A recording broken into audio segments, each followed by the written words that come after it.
Meanwhile, Europe is scrambling for a seat at the table. Macron and Starmer are heading to Washington to meet Trump. Some others are boosting defense spending. But is it too little, too late?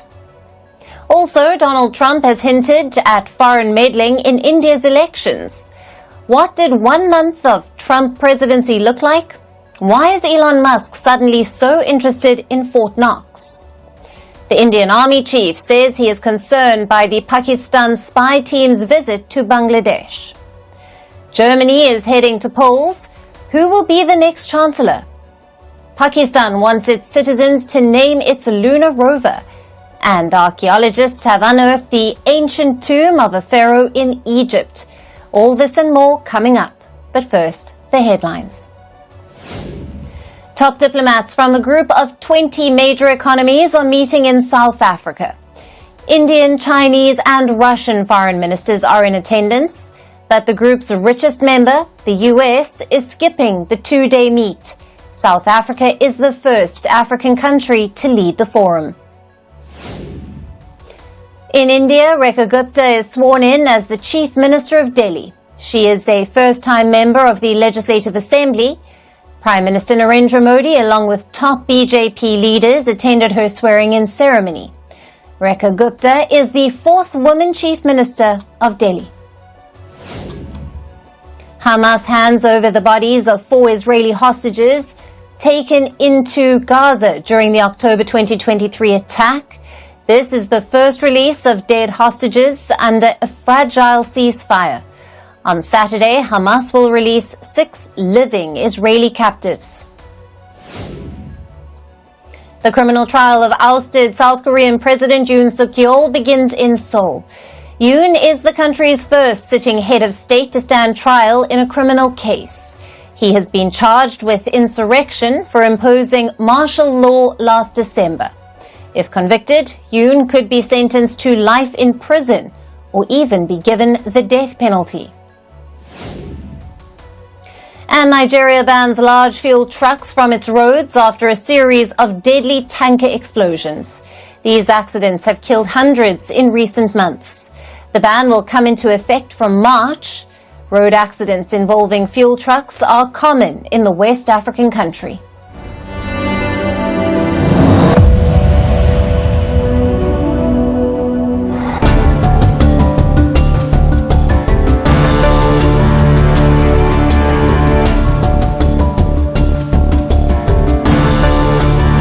A dictator without elections. Zelensky better move fast or he's not going to have a country left.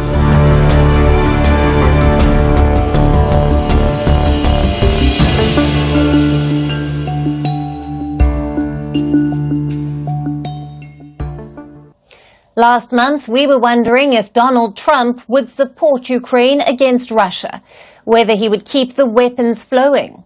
A month later, and we are asking a different question. Will Trump ever stop attacking Zelensky? That's how much things have deteriorated. Yesterday, the US president launched another attack on him. Let me quote what he said. A modestly successful comedian, Volodymyr Zelensky, talked the United States of America into spending $350 billion to go into a war that couldn't be won. A dictator without elections, Zelensky better move fast or he is not going to have a country left. This message will likely haunt Zelensky. Under Joe Biden, he was a star, a symbol of Western opposition to Russia. But Trump is calling him a dictator. He is mocking him as a modestly successful comedian. Later in the day, Trump also addressed a conference in Florida. There, he repeated his attacks. Listen in. I love Ukraine, but Zelensky has done a terrible job. His country is shattered, and millions of people have unnecessarily died. And you can't bring a war to an end if you don't talk to both sides. You got to talk. They haven't been talking for 3 years. So we hope to see a ceasefire soon and to reestablish stability in Europe and the Middle East. Trump says Zelensky has done a terrible job. These remarks are coming in the middle of a momentous period in the war. Last week, President Trump spoke to Vladimir Putin. This Tuesday, U.S. envoys met Russian officials in Riyadh. They agreed to work toward ending the war, and that too without Kyiv at the table. All of this has raised concern in Ukraine and Europe. They fear Trump and Putin will cut a deal by themselves, basically exclude Kyiv and Europe from the talks. In that context, Trump's comments will worry Zelensky even more, because Trump isn't just talking about politics. He seems to personally dislike Zelensky. How is the Ukrainian leader responding to that? Well, he can't hit back at Trump. After all, the US is Ukraine's biggest military donor. So Zelensky is being diplomatic. He says American pragmatism will come through, that the choice is between Putin and peace. I rely on Ukrainian unity, on our Ukrainian courage, on our relations with partners, on our European solidarity, and on America's pragmatism, because America needs success just as much as we do. Success brings us together. Our unity is the strongest safeguard of our future, a future not with Putin, but with peace. And this is a choice for the whole world, especially for the strongest nations, to stand with Putin or with peace. The right choice is peace. Zelensky isn't opposed to talks per se, but he seems to have two problems. One, that Ukraine isn't at the table, and two, that Russia is being given the upper hand. Zelensky's advisor made that clear. He feels the US is letting Russia dictate terms. To me, the concept of peace through strength, which the American administration promotes, sounds strained when today, in Riyadh, they are demonstrating peace through weakness. This contradiction is quite odd, and therefore, peace through weakness in relation to Russia, for Europe and the United States, is impossible. So what is Zelensky's plan? He's making a last-ditch effort to sway Trump. A US special envoy is visiting Kyiv. His name is Keith Kellogg. Unlike other Trump advisors, he is more conventional. Kellogg has already met Zelensky's advisors. He met the president just a short while back. Zelensky's plan is to take the US envoy to the front lines to show him how Kyiv is fighting hard. The battlefield scenes may sway Kellogg, but Trump seems set on his path. Over in Russia, Putin will be enjoying all this. Not only is the war coming to an end, it is ending on his terms. Yesterday, Putin was all praise for Trump. To be honest, I am surprised at the restraint of the newly elected President of the United States, Trump, in dealing with his allies who have behaved in such a, frankly, caddish manner. He's still being quite modest in their relations. They're not shutting themselves off. Do they want to sit here at the negotiating table and mediate between Russia and the United States? Well, probably not. So why the hysteria here?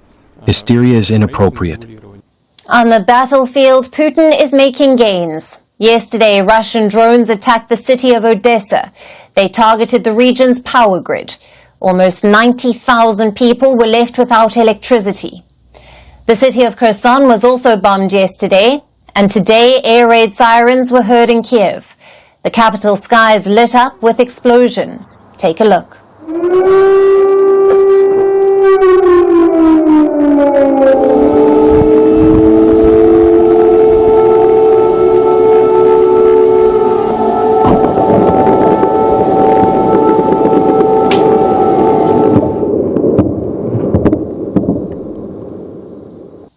Russia is also making moves in Kursk. This is a western province in Russia, but last year Ukraine captured a part of it. Zelensky was hoping to use this land as a bargaining chip, but Russian soldiers are retaking it. Putin says Ukraine's defensive lines in Kursk have been breached, though Kyiv is calling it disinformation. Either way, one thing is clear. Putin has the momentum and the upper hand, both on the battlefield and at the negotiating table. As for Zelensky, he's in the endgame. The Ukrainian president used his personal charm to sway Western capitals to keep the weapons flowing. But Trump isn't buying it. This is the same Zelensky who the US media once compared to Winston Churchill. Now he stands humiliated by their president. That brings us to Europe. Like Ukraine, Trump left out the Europeans as well. European leaders are trying to reclaim their place now. They could be making some progress.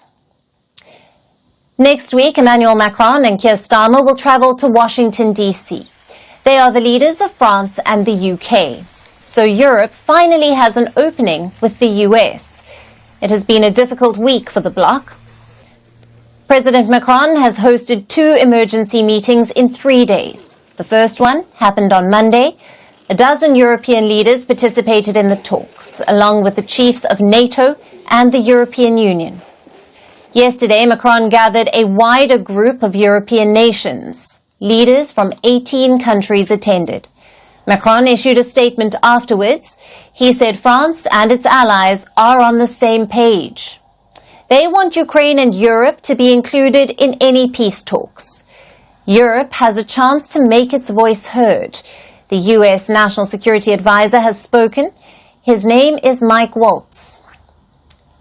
Now, Waltz says that European leaders will have a say in the process. So what could be Europe's ask? Which issues will they push forward? Let's look at Macron's statement from yesterday again. It offers some clues. Let me read out a section for you. Peace must be lasting and accompanied by robust and credible guarantees. The security concerns of Europeans must be taken into account. Macron highlights 3 key issues. First, he wants lasting peace. Any deal with Russia must guarantee a complete end to the war. Second, he calls for credible security guarantees. That's a nod to Zelensky's demands.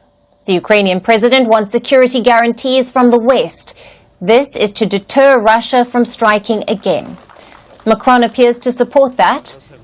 The third issue is about the larger security of Europe and America's role in it. For decades, the US has been Europe's key defense partner. The American nuclear umbrella has shielded the continent. NATO has been its primary shield against Russia.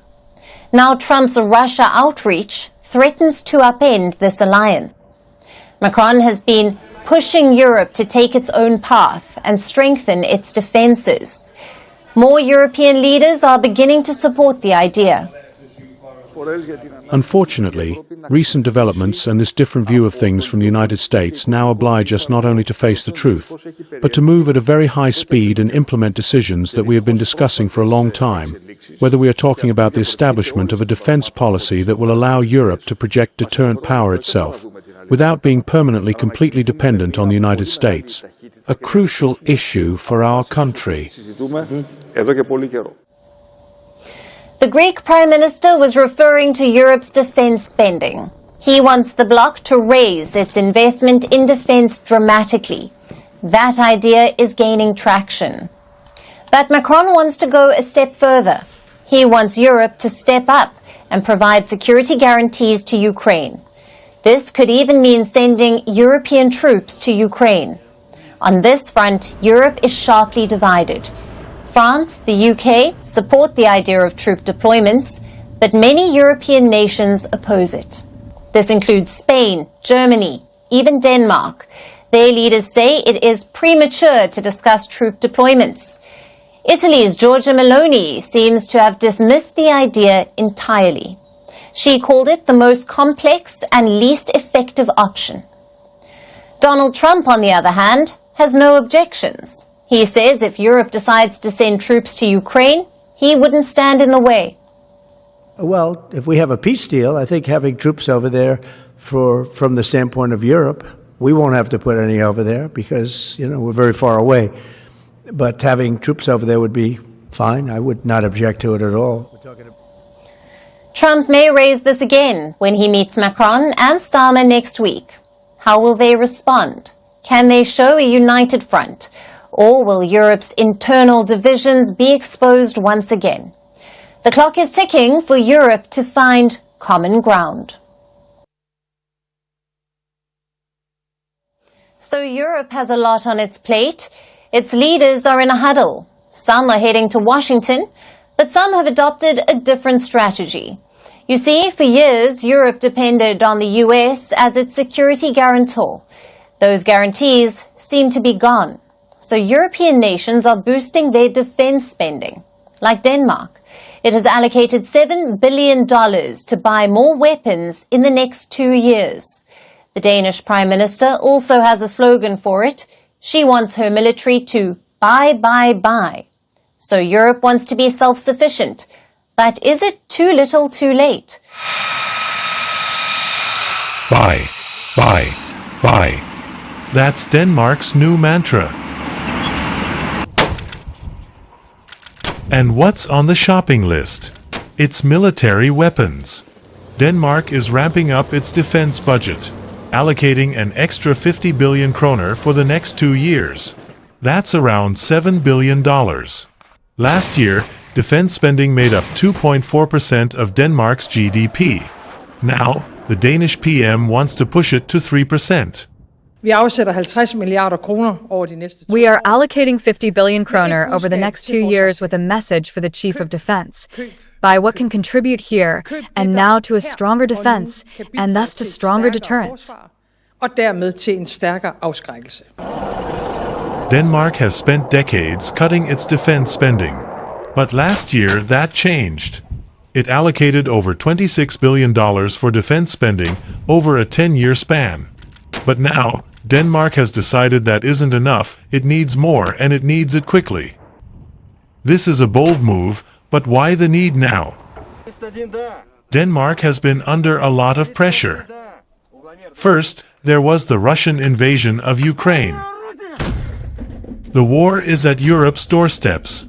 It has spooked European nations. Then came Donald Trump's plan to take control of Greenland. It is a part of the Kingdom of Denmark. There are also fears of US cutting security support to Europe. So all of this has left Denmark on edge. It wants to boost its own defense to the highest level in over half a century. We are facing an aggressive Russia that is rearming, and which may be getting ready to attack other countries. And we are in the most dangerous situation for many, many years.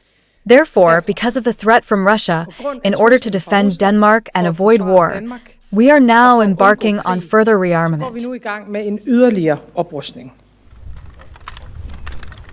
And it's not just Denmark. Finland is also stepping up its defense spending. In 2025, it plans to allocate $6.8 billion to defense. By 2032, that figure could rise to $11.5 billion. If it does, Finland will be spending 3.3% of its GDP on defense, far exceeding NATO's 2% target. In November last year, Finland also hosted a large-scale NATO artillery exercise.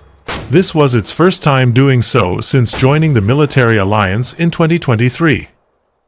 Finland, joined by troops from several NATO nations, took part in military drills in the Arctic forests of Lapland. The aim is to show that we are ready to react to any situation, that we are training to react to any crisis situation in the face of our strategic competitors, whoever they may be.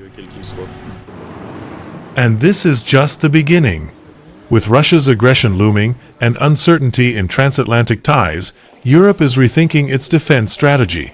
Support from the US can no longer be taken for granted under the Trump administration.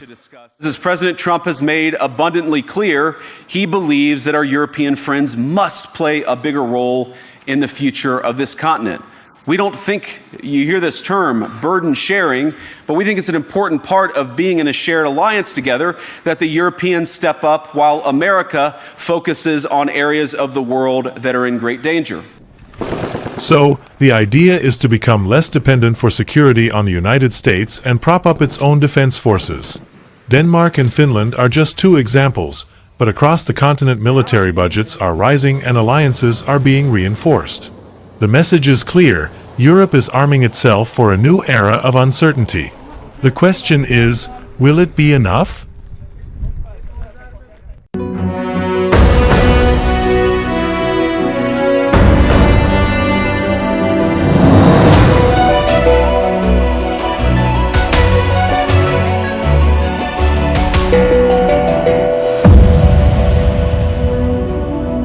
Forget up.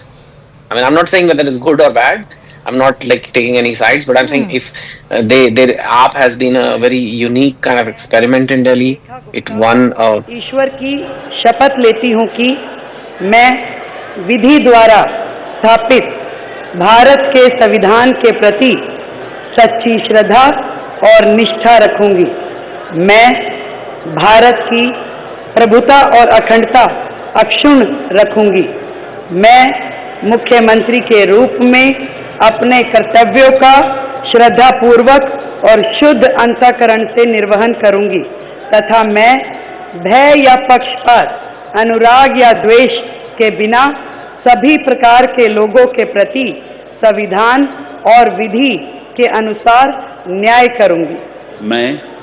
मैं रेखा गुप्ता ईश्वर की शपथ लेती हूं कि जो विषय मुख्यमंत्री के रूप में मेरे विचार के लिए लाया जाएगा अथवा मुझे ज्ञात होगा, उसे किसी व्यक्ति या व्यक्तियों को तब के सिवाय जबकि ऐसे मुख्यमंत्री के रूप में अपने कर्तव्यों के समय निर्वहन के लिए ऐसा करना अपेक्षित हो, मैं प्रत्यक्ष या अप्रत्यक्ष रूप से संसूचित या प्रकट नहीं करूंगी।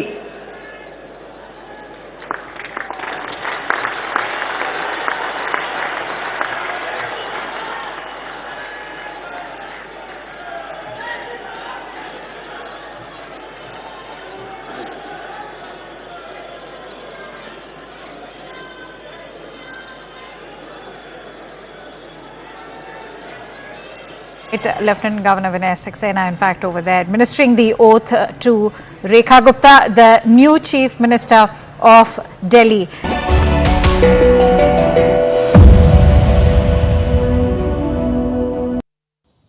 India has featured heavily in Trump's first month as president, whether it's hosting Prime Minister Narendra Modi or threatening tariffs or cutting dubious funding. Yesterday was more of that. Trump was addressing a conference in Florida. There, he once again talked about U.S. aid funding to India. Around $21 million had been set aside for India, apparently to boost voter turnout. But Trump hinted at something more sinister. He suggested the Biden administration was trying to meddle in India's elections to try and get someone else elected. Listen to this. And $21 million for voter turnout in India. What do we need to spend $21 million for voter turnout in India?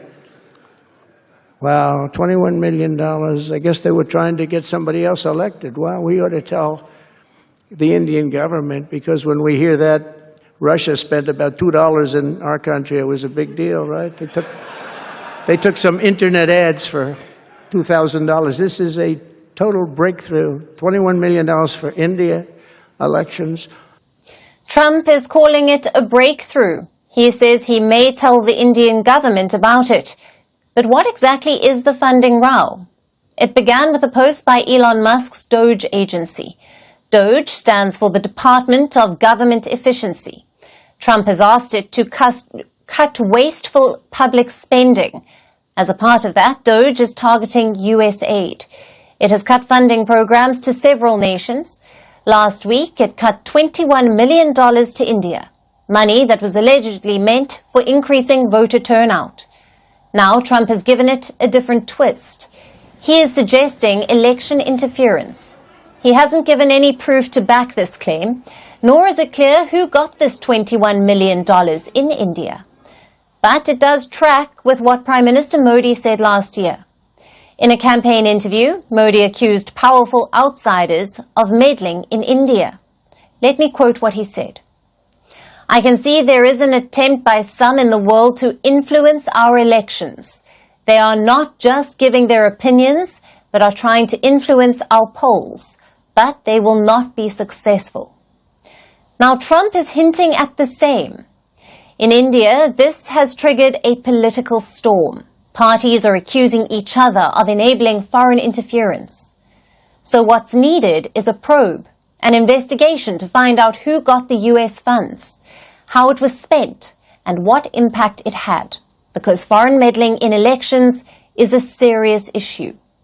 As for Trump, he isn't doing this out of love for India. It's political mileage for him. A, he can pin foreign meddling charges on Biden, and B, he can claim to cut wasteful spending. So don't mistake Trump's intentions, because just days ago he was railing against India. Over what? His age-old grievance, tariffs. Trump had given a joint interview with Elon Musk. Both men were discussing Tesla's entry into India. We have been hearing about this for a long time, but tariffs remained a barrier. Musk wanted to import his cars to sell in India, but tariffs on luxury EVs was at 110%. So New Delhi asked him to manufacture or assemble in India, and Trump took offense to that. Let me quote what he said. It's impossible for him to sell a car in India. Now, if he built the factory in India, that's okay. But that's unfair to us. It's very unfair. So Trump says a Tesla factory in India would be unfair. He wants Musk to make in America instead. And these comments come at a crucial time. Tesla has just posted job listings in India. Reports say that they are opening showrooms in New Delhi and Mumbai. But it's not clear how they will operate. Will they import cars to sell, or will they make vehicles at local plants? A lot of people were already asking this question, but Trump's remarks have just made it more complicated, and also a bit unfair, because India has shown willingness to engage with Trump. The government has slashed tariffs to appease him. Earlier, imported luxury EVs were taxed at 110%. Now they are taxed at 70%. Despite this concession, Trump doesn't seem happy. He is stirring the pot to keep India on its toes, both politically and financially. Donald Trump has been in office for a month now. It certainly doesn't feel that way. Since his return, Trump has pushed through a flood of executive orders, decisions, and policy shifts. The speed of his actions has been dizzying, sometimes even difficult to keep a track of. But how are his decisions playing out on the ground? Do Trump supporters approve of his first policy moves? How are Americans reacting to his second term? The first polls are in, and Trump's approval rating has slipped. It has been a busy month for Donald Trump. I, Donald John Trump, do solemnly swear. He's turned decision-making into a reality TV spectacle. The golden age of America begins right now. One that is often broadcasted straight out of the Oval Office in the White House. It has become a familiar sight. Trump sitting in his office, surrounded by a large stack of executive orders. As the cameras roll, Trump's staff secretary, Will Schaaf, sets the stage. That's a big one.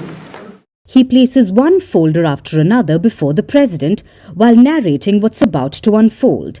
The first item that President Trump is signing is the rescission of 78 Biden-era executive actions, executive orders, presidential memoranda, and others.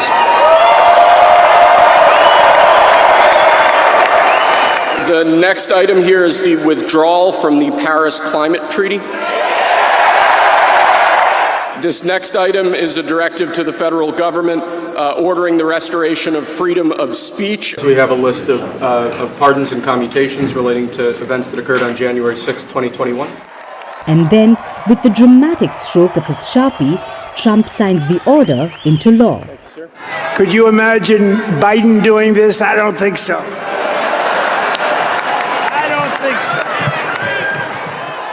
This is not just politics, it's a performance played out for the cameras. And that's what excites Trump's supporters the most. Trump's first month in office has upended Washington and strained America's relationship with its allies. But how do Americans feel about his decisions? The reaction is mixed. Trump's approval ratings have fallen. 51% of Americans don't approve of his leadership. A month ago, that number was just 41%. Some of Trump's key policies still have support, like immigration. His tough stance on immigration has 47% approval. On foreign affairs, 44% of Americans approve of Trump's approach. But domestic issues are hurting him. Inflation and rising prices remain Trump's biggest challenge. You notice some of the prices going up, food prices going up. He did make those promises that food prices would go down before he entered office. So yeah, I just think that having tariffs, it's not good for trade, and he's not promoting the economy in any regard for the working class or anybody aside from the upper 1%. So many Americans who elected him really wanted him to do something about the high prices that they experienced at the store, and his agenda so far has been focused on other things. It's still early days for the Trump administration. He has 4 more years in office. So there's plenty of time for a comeback or course correction.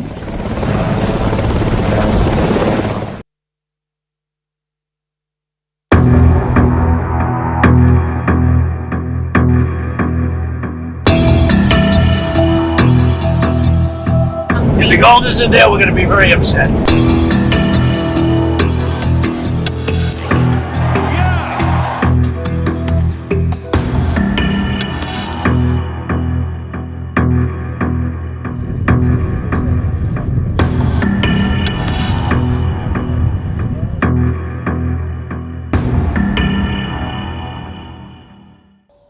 Our next story is wrapped in mystery, a $425 billion mystery. It begins at Fort Knox, a high-security U.S. Army installation in Kentucky.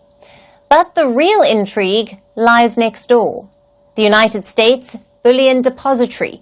It is one of the most secure vaults on the planet. Inside it is over half of America's gold reserves, a staggering 147 million troy ounces of gold. Now, a troy ounce is a unit of measurement for gold.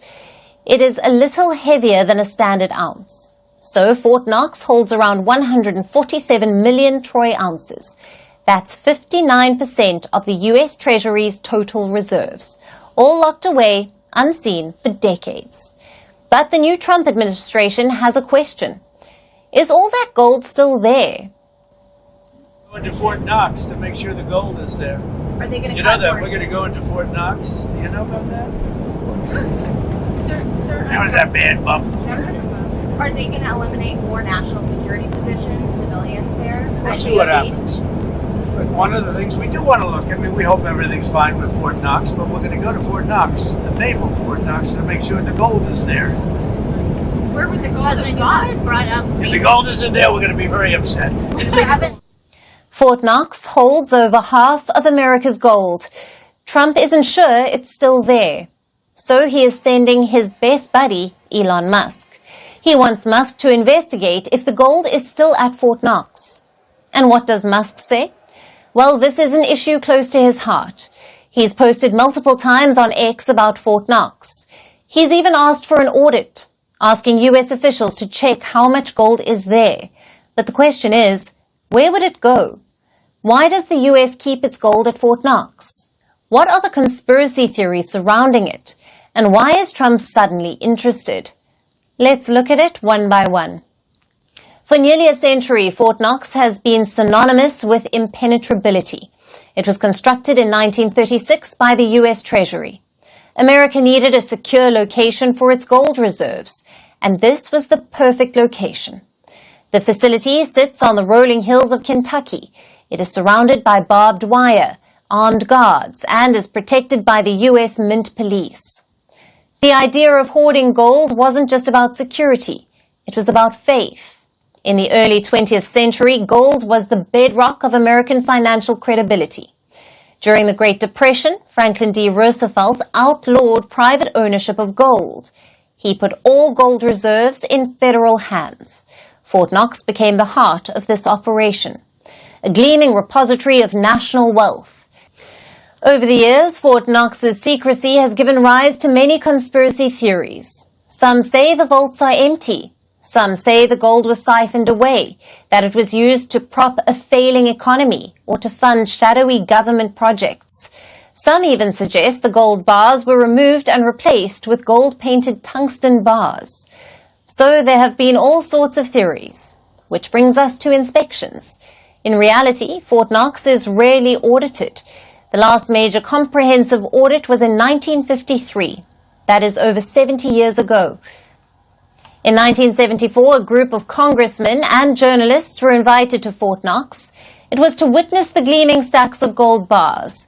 The event was meant to silence skeptics, but it did not work. The conspiracy theories still persisted. The last tour of Fort Knox was in 2017. That's during the last Trump administration. So why does Fort Knox remain such a mystery? There's another reason: transparency, or lack thereof. Global gold reserves undergo regular audits, but Fort Knox remains shrouded in secrecy. Some say it is standard security measures. Others see it as a smokescreen, a cover for something deeper. And now Elon Musk, backed by Trump, wants to pull back the curtain. If it's there, the Treasury's position remains strong.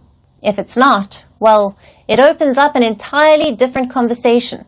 So will Trump and Musk get their wish? Will there be an unprecedented audit of Fort Knox? And if so, what will it reveal? Maybe nothing, but maybe everything. But until then, the legend of Fort Knox remains just that, a legend, a mystery worth $425 billion, waiting to be solved.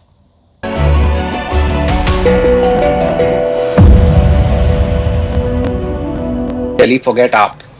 I mean, I'm not saying whether it's good or bad. I'm not like taking any sides, but I'm saying if AAP has been a very unique kind of experiment in Delhi. It won. ईश्वर की शपथ लेती हूँ कि मैं विधि द्वारा स्थापित भारत के संविधान के प्रति सच्ची श्रद्धा और निष्ठा रखूंगी। मैं भारत की प्रभुता और अखंडता अक्षुण्ण रखूंगी। मैं मुख्यमंत्री के रूप में अपने कर्तव्यों का श्रद्धापूर्वक और शुद्ध अंतःकरण से निर्वहन करूंगी तथा मैं भय या पक्षपात, अनुराग या द्वेष के बिना सभी प्रकार के लोगों के प्रति संविधान और विधि के अनुसार न्याय करूंगी। मैं रेखा गुप्ता ईश्वर की शपथ लेती हूं कि जो विषय मुख्यमंत्री के रूप में मेरे विचार के लिए लाया जाएगा अथवा मुझे ज्ञात होगा, उसे किसी व्यक्ति या व्यक्तियों को तब के सिवाय जबकि ऐसे मुख्यमंत्री के रूप में अपने कर्तव्यों के समय निर्वहन के लिए ऐसा करना अपेक्षित हो, मैं प्रत्यक्ष या अप्रत्यक्ष रूप से संसूचित या प्रकट नहीं करूंगी।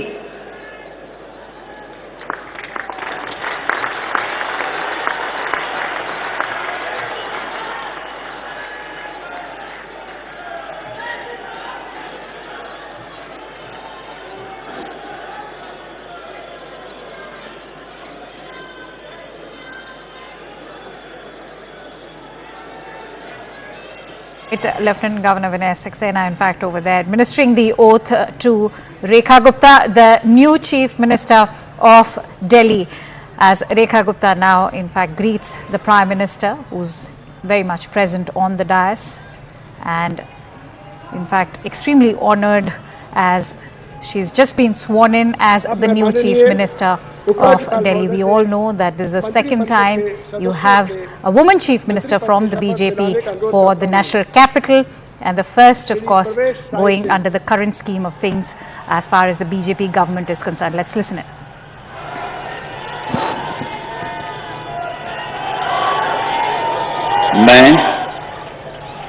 मैं Parvez Sahib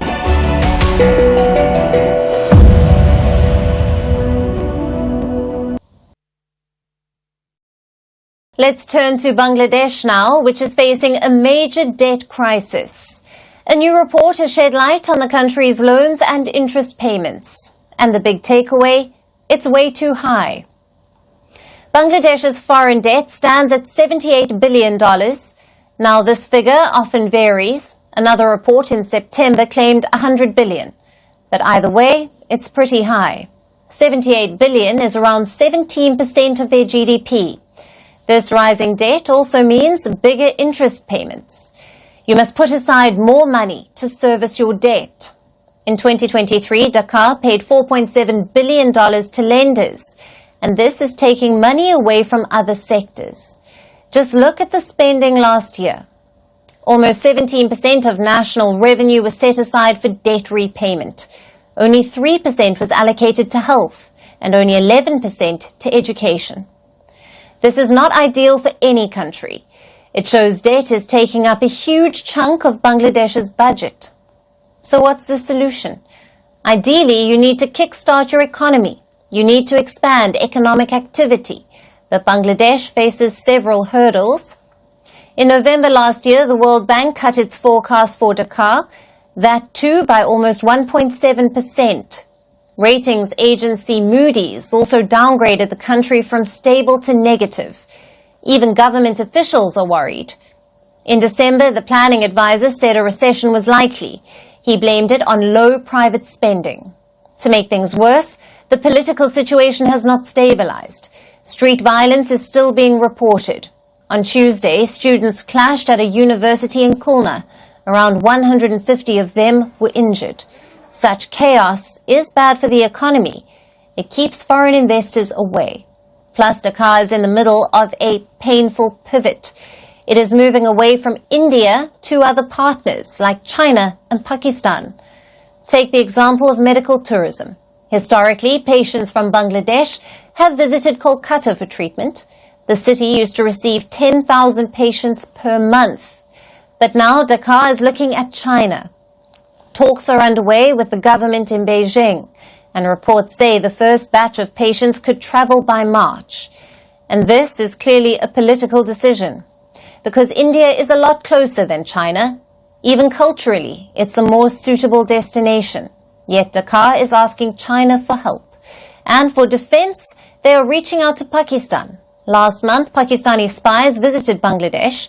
They traveled to regions close to India's northeast, including the famous Chicken's Neck. This is a small slice of land that connects northeast India to the rest of the country, so it's strategically very important. And Pakistani spies visited a nearby location, the district of Rangpur, which is just 130 kilometers from the Chicken's Neck. India's army chief has reacted to this visit.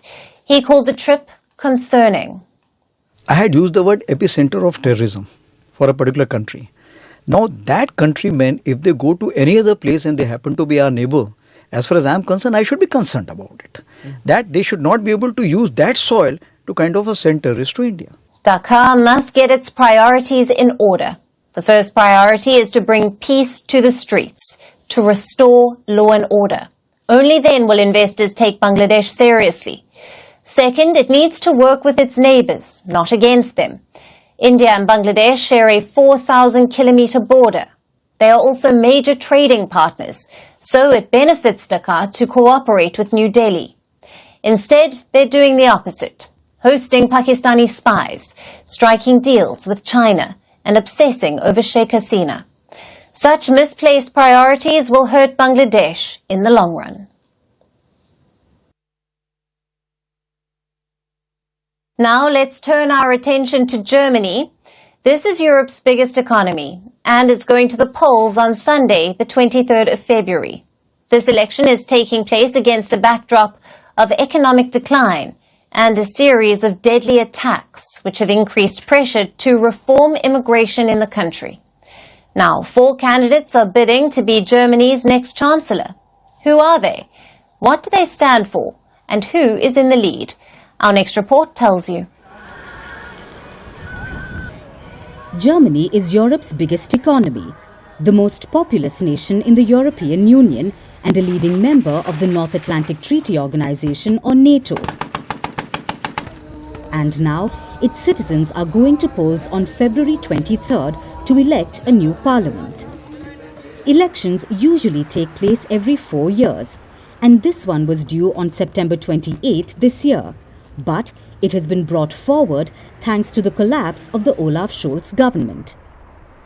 This election is taking place against a backdrop of 4 fatal car rammings and stabbings that have increased pressure to reform immigration and asylum rules.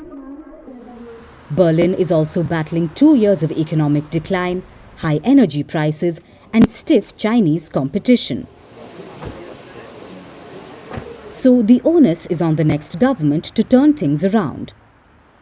4 candidates are vying to become Germany's next chancellor: the incumbent, the opposition leader, the current vice-chancellor, and in a first, a leader of a far-right party. Let's take a closer look at the top contenders. The frontrunner is the 69-year-old 6 feet and 6 inches tall flying enthusiast Friedrich Merz of the Christian Democratic Union, or CDU, which is part of the Conservative Alliance including CDU and the Christian Social Union in Bavaria, or the CSU. He is a pro-business social conservative who joined the youth arm of the party as a young man. He has worked his way up the ranks, spent years waiting in the wings, and now he's running with a hardline stance on migration, with permanent border controls and tightening the country's asylum law. Merz has also made promises to cut taxes and slash $52 billion in welfare spending. But he has promised to bolster aid for Ukraine. Germany is the second biggest weapons supplier to Ukraine after the United States. Then comes someone who could be the kingmaker. 46-year-old Alice Weidel is the first candidate of the Alternative for Germany, or AfD, since the party was created in 2013. She is a far-right anti-immigration leader who is an economist by training. She wants to end sanctions on Russia. She enjoys good ties with Moscow, so unsurprisingly wants to end aid for Ukraine. Weidel has become popular with young voters on TikTok and gained widespread support over her hardline promises of mass deportations. One such admirer is tech billionaire and Donald Trump's close advisor, Elon Musk.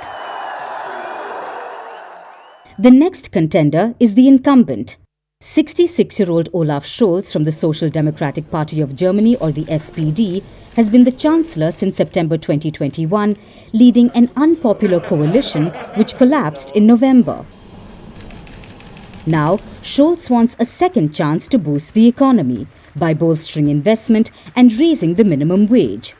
He has backed faster deportation of failed asylum seekers, and while he supports Ukraine, he says it can't come at the cost of German citizens. But his vice-chancellor, who is also a contender, has a different opinion. Robert Habeck belongs to the Green Party. He believes permanent financing of war-torn Ukraine is important. So far, the right-wing opposition parties have remained steadily in the lead. As per opinion polls, CDU and CSU are leading with 29% of the votes, followed by AfD with 21%. SPD comes in third with 16% of the votes, followed by the Greens with 12%.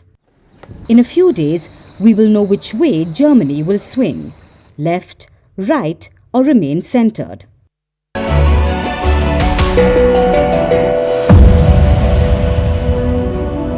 Delhi forget AAP.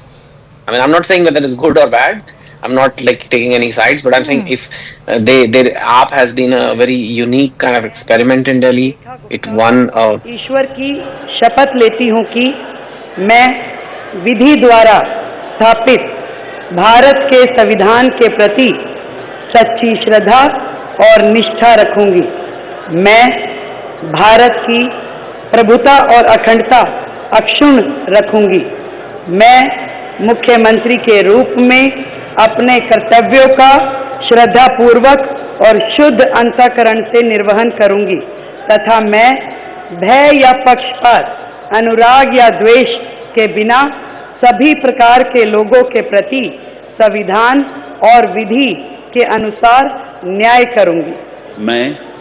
मैं रेखा गुप्ता ईश्वर की शपथ लेती हूं कि जो विषय मुख्यमंत्री के रूप में मेरे विचार के लिए लाया जाएगा अथवा मुझे ज्ञात होगा, उसे किसी व्यक्ति या व्यक्तियों को तब के सिवाय जबकि ऐसे मुख्यमंत्री के रूप में अपने कर्तव्यों के समय निर्वहन के लिए ऐसा करना अपेक्षित हो, मैं प्रत्यक्ष या अप्रत्यक्ष रूप से संसूचित या प्रकट नहीं करूंगी।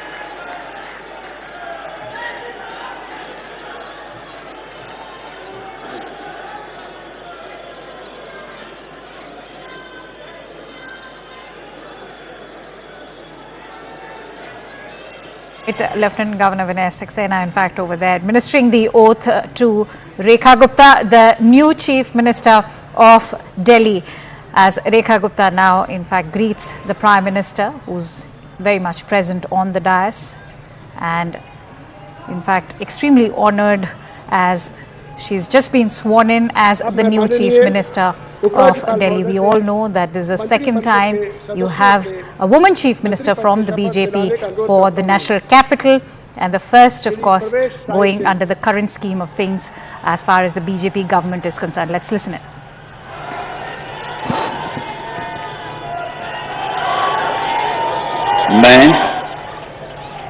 मैं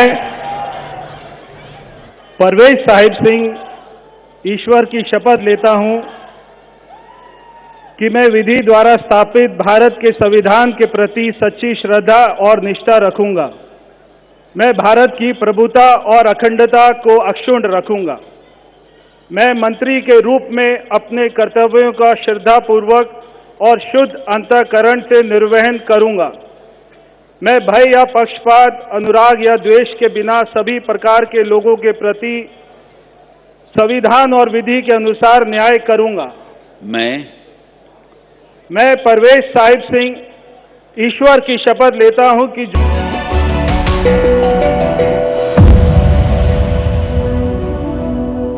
And now it's time for Vantage shots, images that tell the story.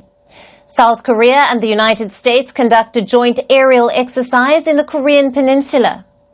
People leave candles and flowers outside the Rome hospital where Pope Francis is hospitalized with pneumonia. And in a dramatic rescue, a police officer and a firefighter saves a woman trapped in a burning car. Finally, taking you back in history. On this day in 1913, Australia started building its new capital, Canberra. The city was chosen as the capital as a compromise between rivals Sydney and Melbourne. Canberra was a fully planned city. Its development was delayed by the 2 world wars and the Great Depression. Leaving you on that note, thank you for watching. We will see you tomorrow.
Delhi forget AAP. I mean, I'm not saying whether it's good or bad. I'm not like taking any sides, but I'm saying if AAP has been a very unique kind of experiment in Delhi. It won. ईश्वर की शपथ लेती हूं कि मैं विधि द्वारा स्थापित भारत के संविधान के प्रति सच्ची श्रद्धा और निष्ठा रखूंगी। मैं भारत की प्रभुता और अखंडता अक्षुण्ण रखूंगी। मैं मुख्यमंत्री के रूप में अपने कर्तव्यों का श्रद्धापूर्वक और शुद्ध अंतःकरण से निर्वहन करूंगी तथा मैं भय या पक्षपात, अनुराग या द्वेष के बिना सभी प्रकार के लोगों के प्रति संविधान और विधि के अनुसार न्याय करूंगी। मैं रेखा गुप्ता ईश्वर की शपथ लेती हूं कि जो विषय मुख्यमंत्री के रूप में मेरे विचार के लिए लाया जाएगा अथवा मुझे ज्ञात होगा उसे किसी व्यक्ति या व्यक्तियों को तब के सिवाय जबकि ऐसे मुख्यमंत्री के रूप में अपने कर्तव्यों के सम्यक निर्वहन के लिए ऐसा करना अपेक्षित हो मैं प्रत्यक्ष या अप्रत्यक्ष रूप से संसूचित या प्रकट नहीं करूंगी।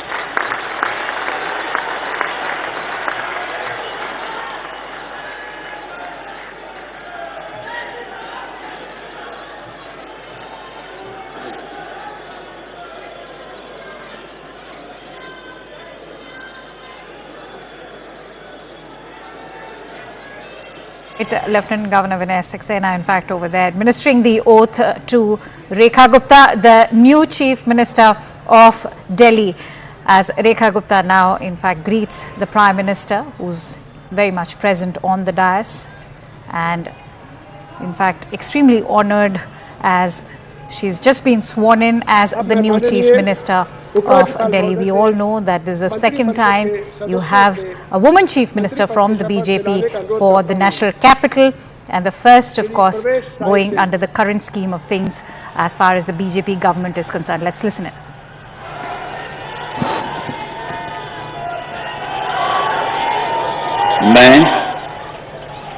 मैं परवेज साहिब सिंह ईश्वर की शपथ लेता हूं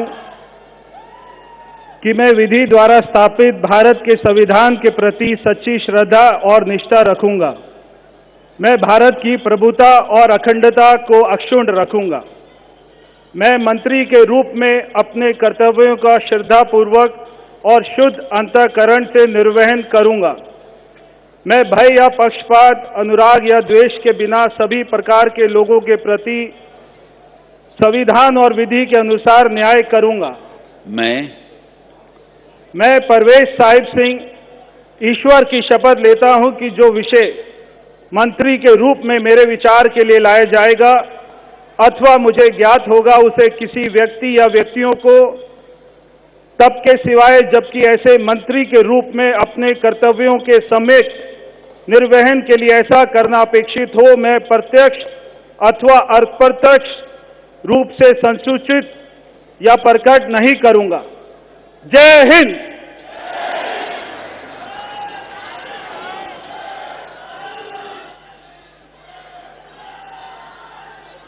And Parvesh Verma over there now sworn in as the new Deputy Chief Minister of the National Capital, as LG Vinay Saxena also administered that oath to Parvesh Verma, who's now been sworn in as the new Delhi CM, Delhi Deputy Chief Minister, I beg your pardon. Cabinet Minister, in fact. Let's quickly, in fact, also take you through all the latest that's coming in.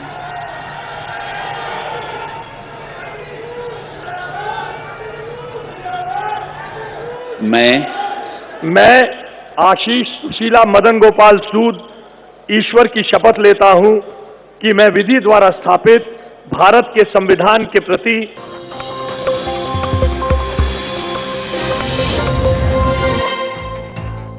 Good evening, you're watching Brass Tacks. I'm Zakir Jacob. The New Delhi Chief Minister, the new New Delhi Chief Minister, Rekha Gupta, and her new cabinet have gotten right into action from day one. They took part in the evening Yamuna Aarti at the banks of the same Yamuna River, which was the object of much scorn and derision throughout the election campaign. The cabinet met. They decided to implement, among one of the first decisions taken today by the new cabinet, was the Ayushman Bharat scheme to be kick-started in the state of Delhi. Remember, when Kejriwal was Chief Minister and then subsequently when Atishi was Chief Minister, the Aam Aadmi Party refused to implement Ayushman Bharat in the national capital. They had their own scheme, their own version of medical care. But playing to the galleries is one thing. It's day one, it's less than 24 hours, yes, but there is a lot of hard work to do. Delhi's water, its air, its roads will all need a major cleanup, and that's going to be an onerous task. The question is, are Rekha Gupta and her new team which has Parvesh Verma, Manjinder Sirsa, and others, 6 ministers plus the chief minister. Are they ready for this task in front of them, which is very much cut out?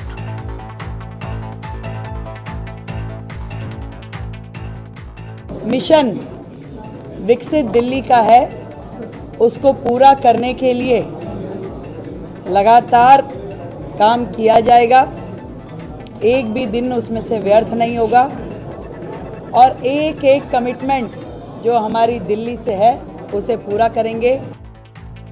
So Delhi's newly sworn in Chief Minister Rekha Gupta drove right into business. She set the stage for what many are calling a Vikas Rekha challenge, a pledge to bring rapid and inclusive development to the national capital. She's already outlined a bold agenda to tackle some of the most pressing issues faced by Delhiites.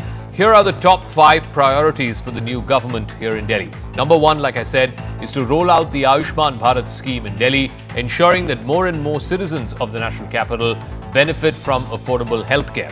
This was on the agenda in the first cabinet meeting as well, and that is likely going to be the first thing that the government of Delhi will pass. Number 2, and this is going to be not an easy task, cleaning up of the Yamuna River, the river that flows through the heart of the national capital. It's going to be a focal point of the new chief minister's efforts. Work has already begun. The optics were on point. Today, the new chief minister, Ms. Gupta, along with her entire cabinet, reached the Yamuna Ghats. They offered the evening aarti there. But that's not quite the same thing as cleaning up the entire river, because it involves getting multiple state governments on board as well, Haryana, Uttar Pradesh, etc. Number 3, with the monsoon season approaching, the desilting of roads as well as sewers to try and prevent waterlogging and flooding. That's a recurring issue. We remember the images from last monsoon season where people at a coaching center in the heart of Delhi died because of water entering their campus. This is going to be a big test of the new government, the upcoming monsoon season, in about 3 to 6 months. A citywide sanitation drive to address waste management problems. Remember, for years now, we've seen mounds of garbage, not just the Ghazipur landfill, which is perhaps the biggest in the entire country, maybe even all of Asia, but also from neighborhood to neighborhood, mounds of garbage, which had become almost like an ubiquitous sight, because oftentimes it was that these MCD workers were not being paid on time. Oftentimes it was clashes between RWAs and these MCD workers, and sometimes it was simply just clashes between the LG's office and the previous Aam Aadmi Party government. So again, an onerous task, a task that is cut out for the new government under Ms. Rekha Gupta. In response to Delhi's infrastructure woes, and this is something that Delhi used to be proud of, 10 years ago or 15 years ago when Sheila Dikshit was chief minister, Delhi used to have world-class infrastructure.